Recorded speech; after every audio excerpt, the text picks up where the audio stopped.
trayendo consigo las descargas y bramidos que despertaban a los bogotanos. La culminación de una tormenta desatada desde la tarde dejaba en el ambiente ese almizcle vaporoso que solía invadir las esquinas de aquella ciudad ubicada en una gran meseta a 2.600 metros de altura en plena cordillera oriental de los Andes. Su ubicación desataba las lluvias constantes, las heladas con sus cristales sobre los pastos y la tornaba fría, con ese ambiente paramoso que se mete entre la tela de las prendas. La luna nueva había dejado el cielo sin salitre hacía 2 días, y esa punta de uña que formaba tras las nubes incrementaba la palpitación de la oscuridad. Este es el primer párrafo de El revoloteo de los alcaravanes de nuestro querido Marco Fidel Urbano Franco, a quien tenemos aquí sentados en esta feria del libro, el primer fin de semana de la feria, en este lugar que, lo hemos venido diciendo en otras presentaciones, ha ido creciendo a ser una de las ferias más importantes de Latinoamérica.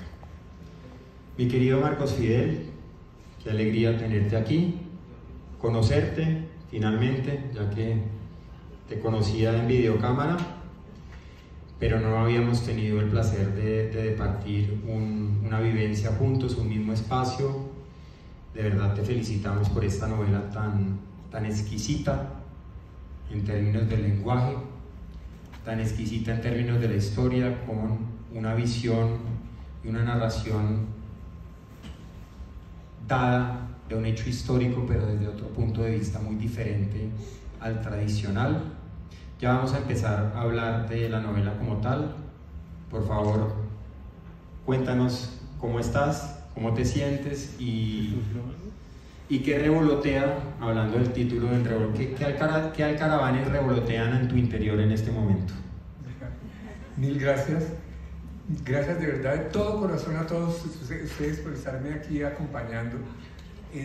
Para mí este es un momento muy grande, muy importante.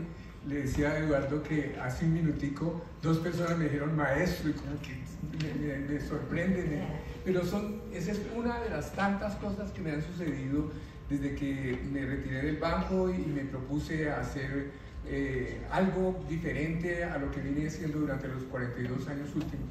Entonces me fui a la Universidad de los Andes, hice una maestría en historia, hice un trabajo precisamente sobre el banco, eso se llama historia económica. No quedé como muy contento porque la historia es una ciencia y es como cuadriculada, y como que mi espíritu es más libre y quería hacer otras cosas. Me propuse entonces hacer talleres. Después me encontré con que existía una maestría en escrituras creativas en la Universidad Nacional, la hice, y el trabajo de esa maestría es la simiente de este libro del revoloteo de los alcaravanes. Quise dar una visión diferente a la que todo el mundo tiene del 9 de abril. Para información de ustedes, más de un profesor me dijo, el 9 de abril ya está esculcado hasta donde más no poder. Y uno de mis compañeritos más bien, porque yo estaba con muchachos de 22, 23, 27 años, le respondió, oiga, profesor Rubiano, lo mismo se dice de la Guerra Civil Española, y Javier Cercas acaba de sacar Soldados de Salamina, que es ni más ni menos que un evento que sucedió en la Guerra Civil Española. Entonces no creo que se haya escrito lo último. Ese niño sacó la cara por mí y me defendió porque yo no tenía argumentos para decir que no. Después el argumento sí es el mío, el de decir... Después el argumento sí es el mío, el de decir que yo quería mostrar otra visión del 9 de abril. Todas las cosas que se encuentran ustedes en literatura, en cine, hasta en poesía, del 9 de abril hablan, obviamente, de Jorge Eliezer Gaitán, obviamente de Roa, del presidente Mariano Espina Pérez, de su esposa Berta, que hizo esa frase tan memorable, que era mejor un presidente muerto que un presidente fugitivo. Bueno, de tanta gente. En estos días, en alguna parte vi una foto de personas que estaban mojando su pañuelo en la sangre de Gaitán en la carrera séptima. Todo era ahí acumulado. Entonces yo me puse a pensar que Bogotá era una ciudad que venía de 250.000 habitantes, por ahí como por los años 20, y en 28 años que transcurrieron hasta el 48 estaba en 500.000. ¿Qué pasó con esas otras personas? Era mi pregunta, y a esas personas quise dedicarles mi libro y mi investigación, porque son muy importantes. Ojalá me acuerde hacia el final de comentar dos cosas. Una, que Albert Camus, en su discurso de la aceptación del Premio Nobel de Literatura, dice que el escritor debe estar más del lado de quienes viven y sufren la historia que de quienes las hacen. Y en ese mismo sentido, Irene Vallejo, en un libro que ayer se empezó a vender aquí en la feria y que se llama Que hablan de nosotros, su último párrafo está más o menos en ese sentido. Voy a dejarlo para un poquitico más adelante leer ese párrafo, que lo copié del libro porque en el afán no alcancé ni a comprarlo. La editorial Escarabajo la fundamos hace 18 años con el objeto de publicar jóvenes y nuevos talentos. Ese fue el objetivo inicial. Hay una anécdota detrás de eso, y es que en ese entonces, como joven novelista que era, mi nombre es Eduardo Bechara Navratilova, habíamos encontrado puertas cerradas en las grandes editoriales, e incluso en una novela que se llama Unos duermen, otros no, nos habían dicho que debíamos cambiar el personaje de primera persona a tercera, y que había una escena erótica muy fuerte que debíamos remover. A partir de ahí, pues fundamos con mi hermana, con Carolina Bechara Navratilova, la editorial Escarabajo, y al día de hoy, después de 18 años, vamos por el título número 180 publicado, y hemos logrado ir publicando a jóvenes talentos en Colombia y a nuevos talentos, como tú. Creo que es un privilegio, un logro, publicar una primera obra, Marco Fidel, que tenga el peso específico de tu libro. Generalmente las primeras obras de los autores, pues, son sus primeras obras, es decir, son unos lienzos en blanco en donde los autores empiezan a hacer sus primeros pasos como escritores. Aquí se siente la voz de una persona que tiene experiencia, que es lo más importante para escribir, ¿cierto? La experiencia de tu vida, ¿cómo ha influido en la escritura del Revoloteo de los Alcaravanes? Comencemos por ahí para ya entrar de lleno a hablar de cómo surgió la idea de escribir este libro. Decías tú que te habían vetado el tema, fue en la maestría de la Nacional. De verdad, gente que no entiende nada del arte, no sé quién te habrá vetado el tema, y además no quiero saber, pero lo más hermoso del arte, y lo repetíamos ayer en una presentación, es que nos permite la libertad de poder expresar todo lo que queremos. Y hay siempre temas que se repiten, temas que son inagotables. Por ejemplo, hablar de la existencia, de la vida, de la muerte, del amor, de los padres, de los hijos. Esta es una novela que habla eminentemente de los padres, de la madre, del amor por una madre, del amor por la existencia, del amor por ir a cumplir la palabra con la madre. De forma que, en términos genéricos, siempre hay una aproximación diferente a un tema. Entonces, la búsqueda del arte básicamente es cómo podemos aproximarnos a un tema que ya ha sido tratado de una forma diferente. Y en ese sentido, te felicito y te felicitamos por haber sido persistente en tu idea de seguir adelante con esta novela. Habiendo dicho eso, nárranos un poquito entonces acerca de la experiencia de vida que tienes y cómo eso ayudó a que escribieras el libro y cómo surgió la idea de escribir este libro, de dónde llegó. Siempre hay un momento, como una iluminación espontánea que le dice a uno: el libro que yo quiero escribir es acerca de este tema y lo quiero dirigir de esta manera. Bueno, en mi vida ha sido una vida de subidas, de bajadas, de los años 50, 60, cuando esta era una ciudad de mucha gente pobre, de muchas necesidades, de no ir a los colegios sino a las escuelas. De todas maneras, en algún momento por allá, siendo niño, oí hablar el 9 de abril, de los sustos que había del 9 de abril, que había como un temor a que lo fueran a repetir el 9 de abril. Y me enteré de una persona muy allegada a mí, de la que contaban que su señora madre murió bastante después del 9 de abril, pero digamos mayo o algo así, y de todas maneras no pudo ir al funeral de ella.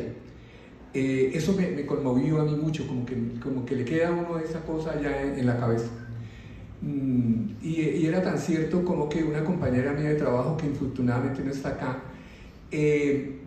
nació el 30 de abril de ese año 48 y no pudo ir a la clínica, sino que tuvo que venir una radiopatrulla y llevarla a la clínica que quedaba por ahí como por la calle 26 más o menos.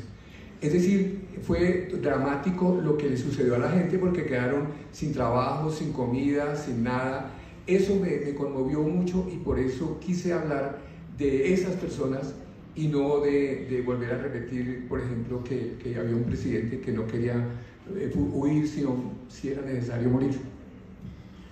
Y yo creo que la frase que habías mencionado de Albert Camus, de verdad que resuena muchísimo con las nuevas reescrituras que tenemos hoy en día y que estamos haciendo los escritores hoy en día, en el sentido de empezar a contar la historia desde el lado de las víctimas, desde el lado de las personas que viven o vivieron los hechos históricos desde la propia vivencia personal, y no desde los grandes personajes de la historia, ¿no? Entonces, esta es una novela muy interesante en donde hay ese telón de fondo que es el Bogotazo, del que tanto se ha escrito, pero individualiza y muestra cómo lo vive una persona que está en medio de una tragedia. La literatura y la ficción como tal siempre se alimenta de la realidad, ¿cierto? Y creo que tú aquí lograste llevar una idea que te conmovió, una historia que sabías de esta persona que no pudo ir al funeral de su madre, y lograste convertir esa historia en una obra de arte. Eso tiene un proceso largo y complicado. Hablemos un poquito del proceso. ¿Cuándo empezó? Ya nos dijiste que hiciste como un primer texto que te vetaron en la Universidad Nacional. Hablemos del proceso de escritura como decía Platón, tener esa idea en el mundo de las ideas, y como el artesano que bajó el diván y lo materializó. ¿Cómo fue el proceso de materializar el revoloteo de los alcaravanes a ser este libro físico, cuyo primer párrafo acabamos de leer, que suena como si el autor nos estuviera llevando por un paisaje maravilloso a través de una narrativa muy fluida y muy musical? ¿Cómo se inició el proceso de este libro? Otra vez es una sensación chistosa la de cuando yo empecé a redactar, porque empecé a escribir sobre Silvestre, que es el personaje central del libro. Empecé a escribir con algo de mi formación de banco, de estadísticas y cosas de esas. Entonces empecé por decir que por allá por los años 20, nació un niño que muy enfermizo, que la mamá le daba agüitas, que iba a la escuela, que todas cosas, y mis compañeros otra vez me dijeron: hola Marco, eso parece más una lista de mercado que una novela.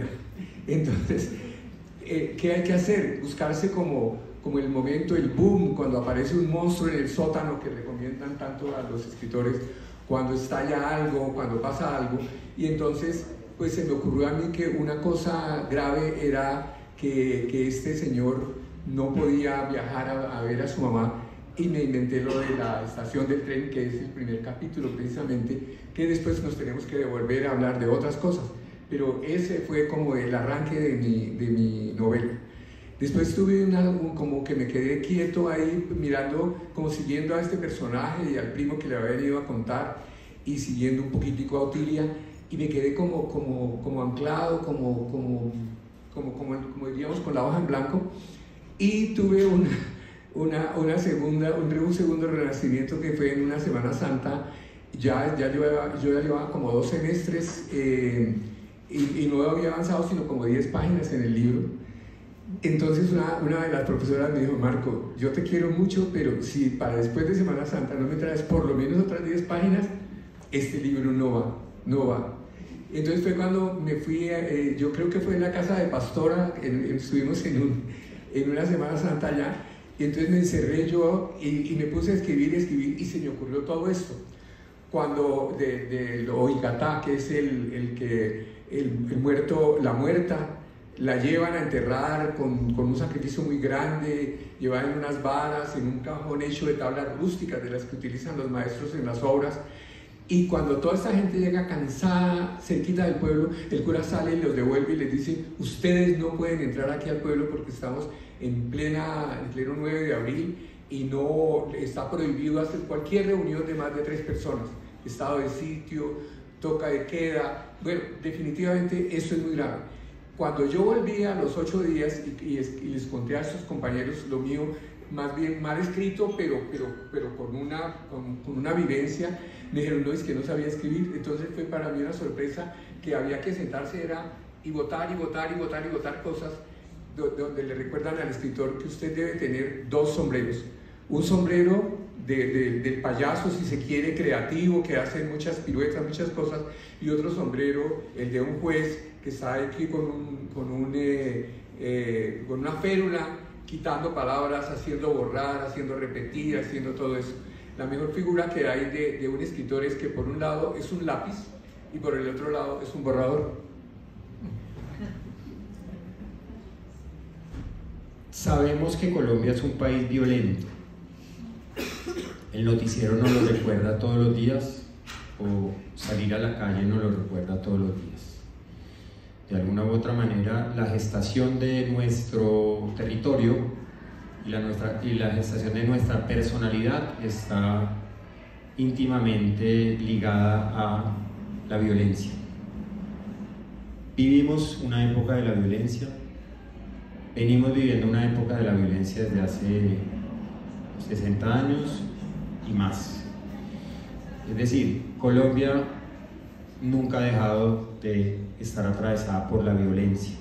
¿En qué sentido ese tema que nos atraviesa te influyó para que escribieras El revoloteo de los alcaravanes? Esa es una pregunta, y la siguiente pregunta es: ¿cómo crees que juega el revoloteo de los alcaravanes y la presencia de la violencia que tenemos hasta el día de hoy con la violencia de esa época del Bogotazo? Ya. Otra vez volvemos a lo mismo, que unos son los héroes y otros son los que ponen la sangre.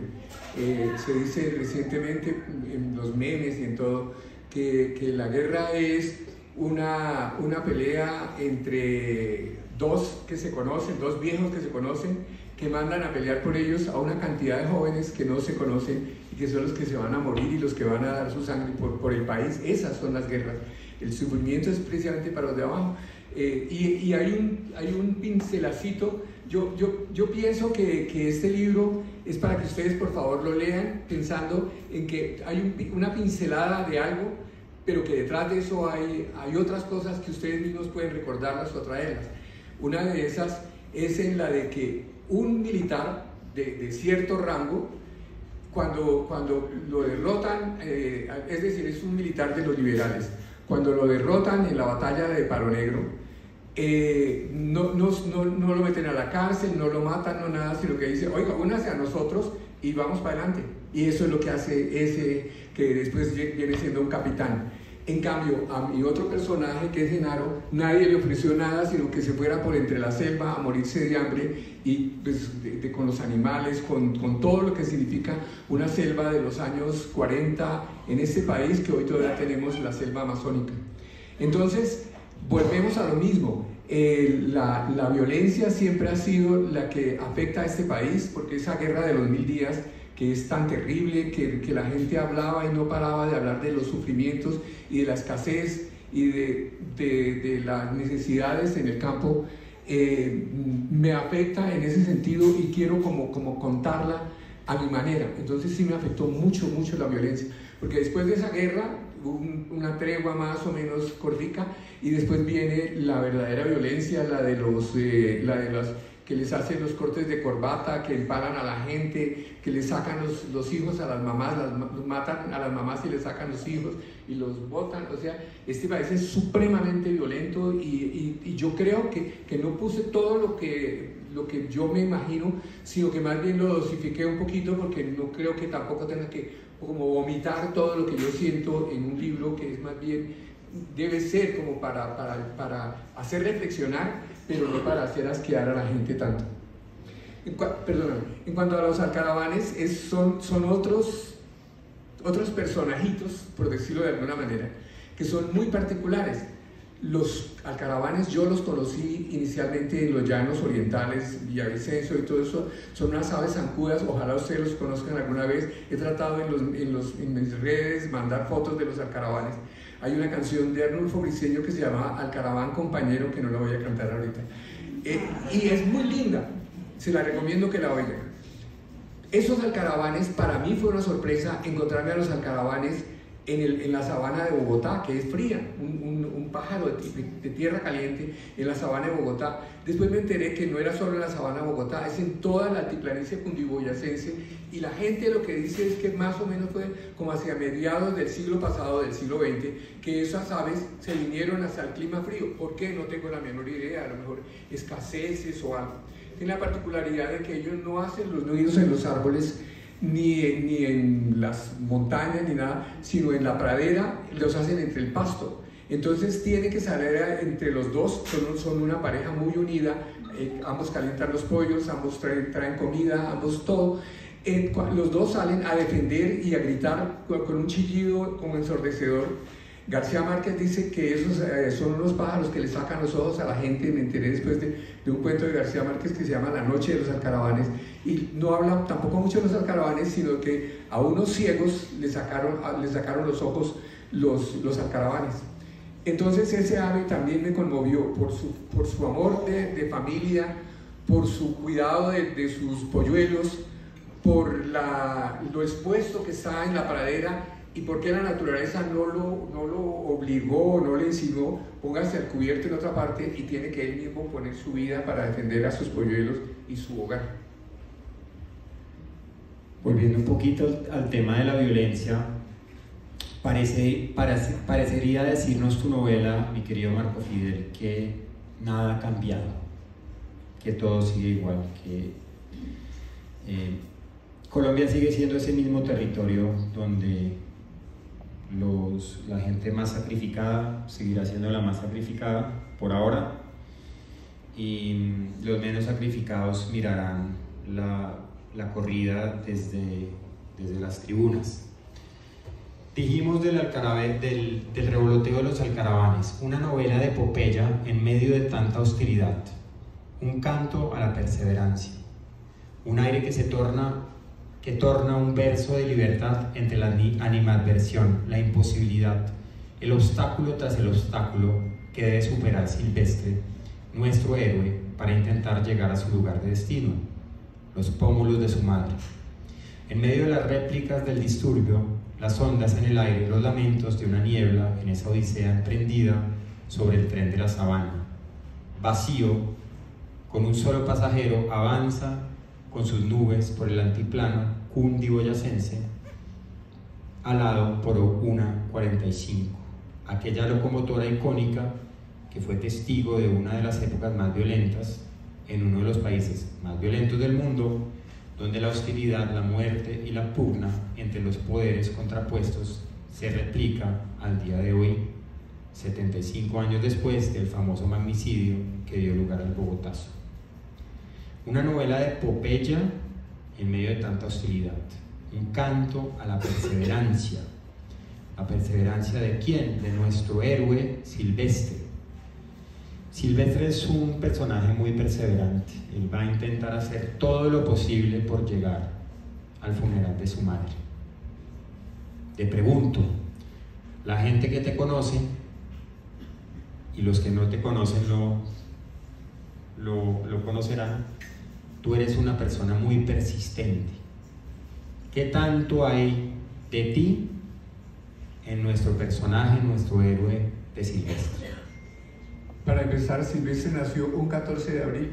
Yo nací el 14 de abril. Sí, sí. Todos los autores, y eso yo como que me parecía que no era cierto, decimos dos cosas. Una, que sí metemos mucho de nuestra vida, de nuestro espíritu, de nuestra vivencia, de nuestros anhelos, de nuestros sufrimientos, los plasmamos en el libro. Y la otra, que de alguna manera los personajes arrancan, es decir, yo como que le doy la forma al personaje, pero después el personaje va cogiendo como su propia vida. Eso yo no le creía a la gente que me decía eso, que el personaje como que coge su propia vida. Yo no me imaginaría poniendo a Silvestre a hacer nada diferente de todo lo que hizo y de no ponerle toda esa berraquera, porque señor, ya, si yo escribo en alguna página que Silvestre se agallinó y que hizo otra cosa, la gente me va a decir, usted es como pendejo, Silvestre no es esa persona, ¿cierto? Entonces, esa es una cosa muy importante en los personajes, que ellos de pronto cogen vida y no se les puede cambiar. Entonces, Genaro también es otra persona que nació, él es ay, se me olvidó el nombre ahora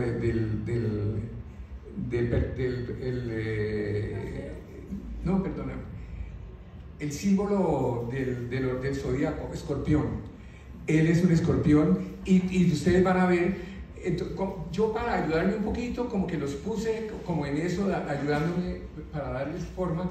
Les puse esas fechas de nacimiento, tratando de que en este país y en muchos países todavía seguimos el horóscopo y como que creemos un poco. También ahora que recientemente en los últimos 20 años hablamos del horóscopo chino, pero el personaje de todas maneras sí cogió él solito por sí mismo su forma de ser.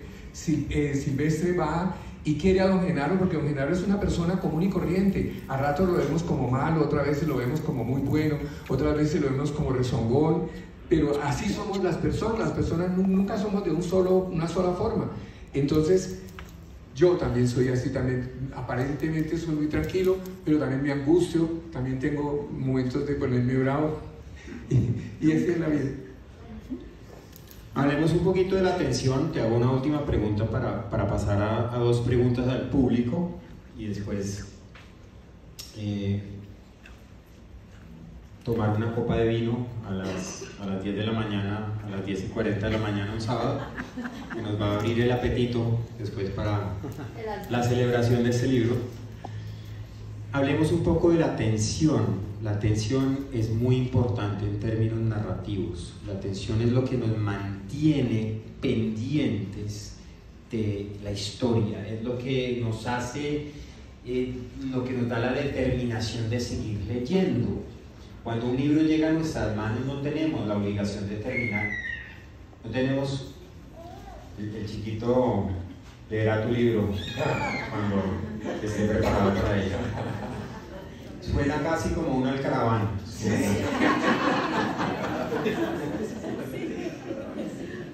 Es que los está gritando. volvamos a la atención, ¿no? Si no hay esa atención, no estamos obligados a terminar un libro.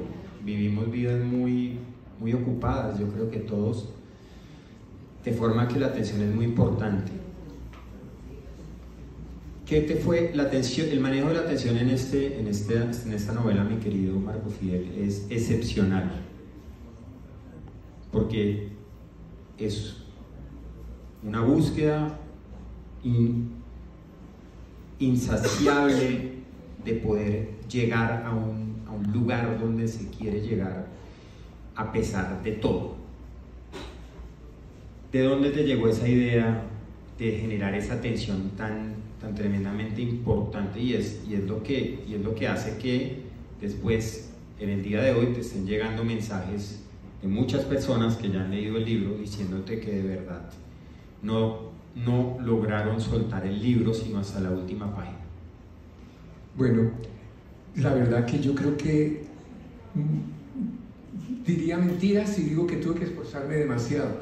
La cuestión es que como vivo como con mi personaje o con los personajes, porque tensión no solo hay en Silvestre, tensión hay en Otilia, en que quería salirse de un cautiverio en que la tenía su familia y se deja engatusar de alguien que va con su camión, como la canción, y se la lleva a Bogotá, y ella vive con su tensión. Cuando ella lava los overoles, si tiene que llevarlos, si tiene que estar por encima de los platones y todo, está tensionada, está haciendo su trabajo.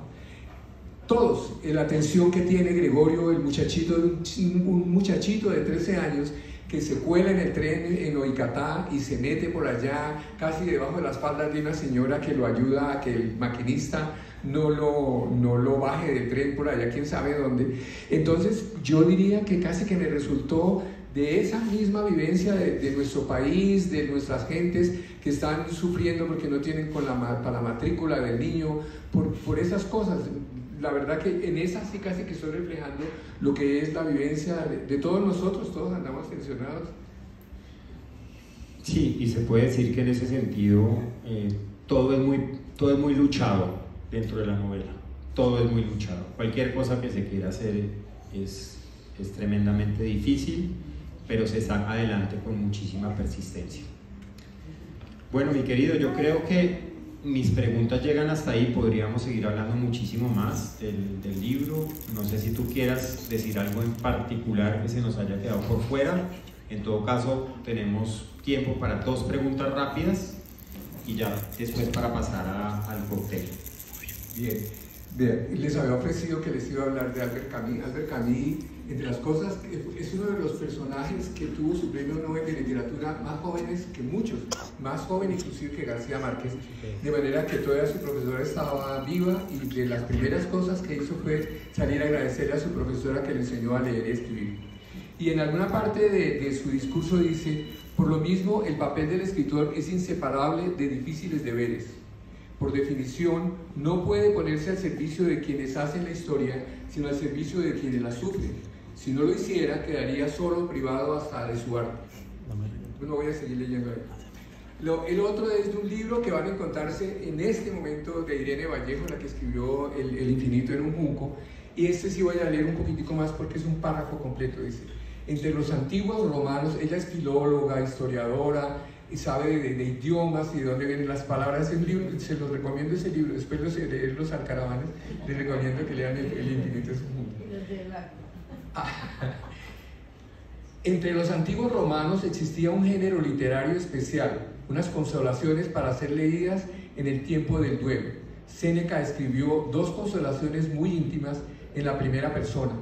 Estos textos trazan un mapa de dolor donde todos nos reconocemos, pero del fondo de la pena emerge un pensamiento limpio de angustia. Morir es muy distinto a no haber vivido, o sea, merece la pena vivir, en lugar de decir: ¿a qué vine yo a sufrir aquí? No, yo vine aquí a hacer algo. Entonces, esa partecita me conmovió mucho. Morir es distinto a no haber nacido. Los muertos no desaparecen del mundo, impregnan el futuro a través de la gente en la que influyeron mientras estaban vivos. Lo más conmovedor es que Séneca no está hablando de los emperadores enterrados en mausoleos de mármol, sino de aquellos que dejaron huella en su pequeño entorno, porque lo que somos y seremos se debe en gran parte a las personas que llevaron vidas escondidas y descansan en tumba que ningún turista va a visitar. Irene Vallejo. Eso me pareció de la esencia del alma. Debemos hablar de nosotros, de nuestros padres, de nuestros abuelos, de nuestros amigos que están cerca. Los héroes, como les digo, son dos viejos amigos que ponen a un montón de muchachos a pelear por ideas de ellos que no son las verdaderas. Pues. Mil gracias. Entonces tú diriges las preguntas. ¿Hay alguna pregunta?